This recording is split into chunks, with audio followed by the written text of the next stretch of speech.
Hi everyone, I'm DiStefano here with MustangsTV, here with Katelyn Goose Gosling of our Western Women's Ice Hockey team. How you doing today, Goose? Pretty good yourself? Not too bad. So first and foremost, I'd like to congratulate you on your gold medal win at the Nations Cup over in Germany. Obviously the Western campus is proud of you, and I'm sure your parents and family are also really proud of you. Gotta ask, how surreal was it when you guys beat Finland in that gold medal game over in Germany? It was pretty overwhelming. I still don't think I can put it into words. Definitely something I'm honored to be a part of.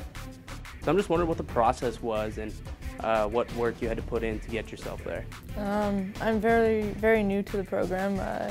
Back in May I got invited to a strength and conditioning camp where we did fitness testing. And then there was a September camp where we did fitness testing again, and then a bunch of on-ice sessions and some inter-squad games. And then throughout the year we just log in and let them keep them updated with our workouts and our on-ice sessions, and then from there they pick their teams. So was it just a really intense summer, I guess, for you for training? I would say so. I mean, I think it was the first summer not the first, but I spent a lot of time with hockey-specific training with Kelly Patton, so she really helped me over the summer to get to where I am. And obviously, Kelly Patton's one of your new coaches, but last season you had Coach Chris Higgins, who is now a member of the scouting team for Team Canada, and I'm sure he's really proud to have one of his former athletes and girls go off and make the team. What steps do you think personally you made over the past few years that allowed you to excel and get noticed by Team Canada? I mean, I didn't really know I was up for even the opportunity to go, so I mean, I enjoy playing the game and I like to work hard, so I think that got me there. I mean, it was a surprise when I got the invite, so I don't really know what specifically I did. When exactly did they reach out to you, and when did you know that you were on Hockey Canada's radar? The end of last season, when I got invited to the U22 May camp, was kind of the first initial, I got a shot at this, and so that's when I found out. I was kind of really surprised. So this is your first year getting noticed by Team Canada and going to the development camp.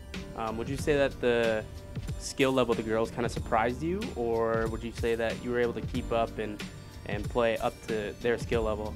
I mean, obviously they're phenomenal players. Going into it, I knew they were going to be really good, but I think when I got there, it was even more shocked to see how big they were, how strong, how fast, and obviously some of the players I got to skate with, especially at the September camp, skating with a bunch of the Olympians. I mean, I don't even think words can describe how good they are on the ice, and I felt like I could kind of keep up to their thing. I know it's going to take a lot to get to their level, but it was definitely something extremely exciting. What would you say was your, I guess, favorite moment or best experience while playing? I think just even walking into the dressing room when they had it all set up with our jerseys on the first game day was kind of something neat. It's always been a dream of mine to wear the Canada logo, and just to walk in there and realize that it's going to happen, that today I get to go on the ice and be a part of that team, was something very special. So you've had a lot of success early in your young hockey career. I'd like to talk briefly about last season. Obviously it was a remarkable season for you guys, going 21-3, which was a record-setting season for Western hockey, on your way to winning the national championship. So just one regulation loss during the regular season, and then you guys went undefeated, getting yourselves up to the top, becoming nation's top team, winning the championship. How was that moment different than winning gold with Team Canada? I think just maybe the bond I had with the players. Obviously I trained throughout the whole year with the team we had at Nationals last year, and don't get me wrong, the girls that I met in Germany are phenomenal people, and really started to get along with them at the end, but I think it's a big difference when you spend a year training with people, and we became a family last year, so it's kind of really special that way, winning with all the girls next to us. What would you say was so different about last year and how you guys came together and just had such a remarkable run compared to the previous 3 seasons you had as a Mustang?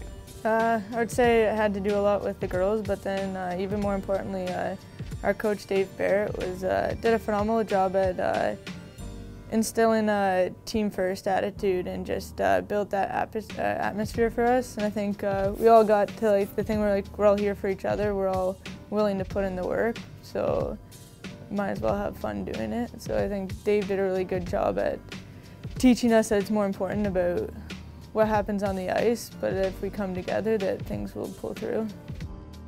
And you talk about Dave Barrett, obviously was the head co-coach Chris Higgins last season, but now this year Dave Barrett's been able to come in and he's been the head coach and taken over, and you guys really haven't missed a beat. But how would you say their coaching styles differ between the two? I'd say they each brought something different. I mean, they're both very supportive coaches. Chris did a good job at bringing film to the team. He'd watch a lot of NHL teams and would watch our games and be able to pull us into his office and show us kind of things that way. Dave does a really good job with systems or how to like progress as a team throughout the years. So I think between the two of them, they did a really good job at putting us together. Yeah, obviously you guys had a big recruiting year this year, brought in a lot of new players, a lot of new girls, but we're halfway through the season now, almost at the playoffs. Who would you say has stood out to you and has really kind of taken off in the rookie year? So it's hard to pinpoint one player. I think all of them have done a good job at coming into the team and then being a valuable player to the team too. I mean, the rookies are just important to this, or I wouldn't want to call them rookies. The first-year players are just as important to this team as any other player, so I think they've done a good job at realizing that and doing what they can to contribute to the team. And you know, you say that they're doing a great job contributing to the team, and you lost a couple of players, but not too many players. A lot of you guys came back. I think there's 5 fifth-year players on the team now, 4 maybe. Do you guys think you guys have what it takes to repeat as national champions? I think absolutely. I mean, it's not going to be an easy road, and there'll be a lot of tough battles we'll have to fight, but I think for sure this team has the potential to win. Okay, so well, hopefully you guys can end up getting yourself, you know, back-to-back championships to end your CIS career. It's your 5th season, and it's your last year of eligibility. As a Western Mustang, what would you say is the biggest takeaway from being on this women's team? I would just say like just enjoying the moment and like really valuing the people next to you. I mean, we wouldn't have had this success on this team if we didn't come together as the group we did. So I think it's as important you might think you are. You're nothing if you don't have a great group beside you. And when you came in your first year, who would you say was the player that kind of took you under their wing and showed you what to do to progress in the league? Obviously, it's a big jump coming from playing with the Devilettes to coming and playing against the CIS. We're playing against, you play against grown women. I mean, Haley Wickenheiser was in this league for a few years, who you have played against. So, who, I guess, like I said, took you under your wing and kind of showed you the ropes? I think the captains our first year did a good job at making all of us feel welcome. It's been a lot of great people on this team, and I think each one of them brought something different and made you feel welcome or taught you something different that others couldn't. Like I said, it's your last year. Have you thought about what the future holds for you? Do you plan on playing hockey in the future? Yeah, I hope I get to join the CWHL next year and play some more hockey there. I don't think I'm ready to give it up quite yet. Obviously making it on the under-22 development league for Team Canada, they clearly hold you high above others in this league and in the country. Is being an Olympian one of the goals for you? Yeah, it's always a dream. It always has been a dream. I wouldn't know what to say if it ever came true, but I'll gonna do what I can and see if I can get there. Is there something else that you plan on doing after graduation? Yeah, eventually I want to take firefighting at college, probably close to here. I'm not exactly too sure on the details, but that's definitely the career I want to take on. All right, well, I'd like to congratulate you on your gold medal win and just making Team Canada. You definitely made this Western campus proud, and all of us here by representing us at Team Canada over in Germany. And I wish you and the entire Lady Mustangs success from here on out and in the season on your road to becoming national champs once again. Thank you so much.